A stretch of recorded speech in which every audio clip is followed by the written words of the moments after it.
I don't know if you've ever considered running or looked into politics, but with an entrepreneur frame of mind, it can be a frustrating space to be around, because it doesn't make sense maybe to a Yeah, business because person. the leaders bulletin in business is stuff you can see. It's visual. The leaders bulletin in politics, it's not visual. It's a lot of proxy, and the proxies you have to be careful with, because the proxies are this guy owes that guy a favor, that guy owes this guy a favor, and you don't have any favors they owe you yet, or you owe them yet. So the people that owe them the least amount of favors, they want that person to win the least. It's a very, very interesting world to be in, specifically the one you're in. But I applaud you. Today I was just having breakfast with Nick McKinley. I'm sorry, lunch with Nick McKinley. Nick McKinley is the real life Jack Ryan. So if if you've seen the movie Jack Ryan, I think Wired or Vice did a video on him where he was a former CIA agent and he worked on all the crazy projects, and Amazon reached out to him to allow him to do the movie. We're together. He's been here in the office all morning long. And we were talking, and I said, so what direction do you think we're going right now with politics? He says, I think, I like seeing more people who were former business owners who know what the market is really all about to run. I think it keeps everybody honest. We have too many people who don't know what real life is, real life business, and the challenges you have to go do that. What makes you a unique candidate is here's a guy that's willing to talk about his challenges in '01. Here's a guy that break dances. Here's a guy that posts a video boxing and kicking. I'm like, what is this guy doing?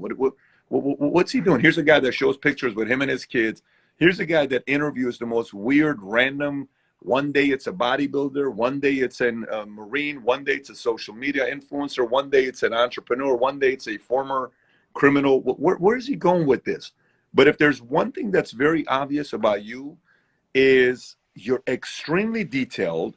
You're extremely about doing your research when you're sitting down with somebody. A great interviewer is not a great interviewer because they wing it. A great interviewer is a great interviewer because before the interview, they spend hours researching the subject matter that they're sitting down with me, which means if you're going to run for mayor, I'm willing to bet you put hundreds of hours into that decision and the research and what things you would want to work on before you go run for it. And you have to realize, I don't think the audience fully realizes this.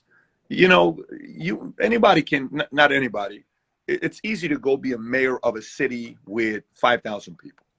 Go be a mayor of a city with, 20,000 people, 50,000 people, 100,000 people. It's work. But let's say London was the former financial capital of the world, and New York City took it over. So London is like Mayor Giuliani type of thing. So if London had its own set of Mayor Giuliani, London has got a very good opportunity to take that financial capital away from who took it over, because we know what direction New York is going. So my presentation to the voters would also be, let's not forget just a few decades ago who was the financial capital of the world and who took it over. And let's not forget what direction New York is going right now, specifically with how they, handle COVID. And on top of how they handle COVID, how they're increasing taxes. And now the taxes that are going to be increasing in states after Biden introduced it yesterday.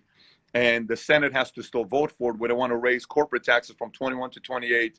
And then they want to raise capital gains from 20 to 39.3, where in some states, the Reuters article said today that New York's taxes top line could be 68.2.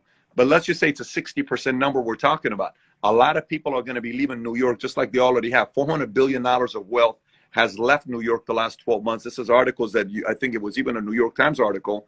The point I'm trying to make to you is, being a mayor of London, going up against who you're going up against, the way they mismanaged a lot of the things the last 12 months, I'm sure there are a lot of people that are probably rooting for you to win.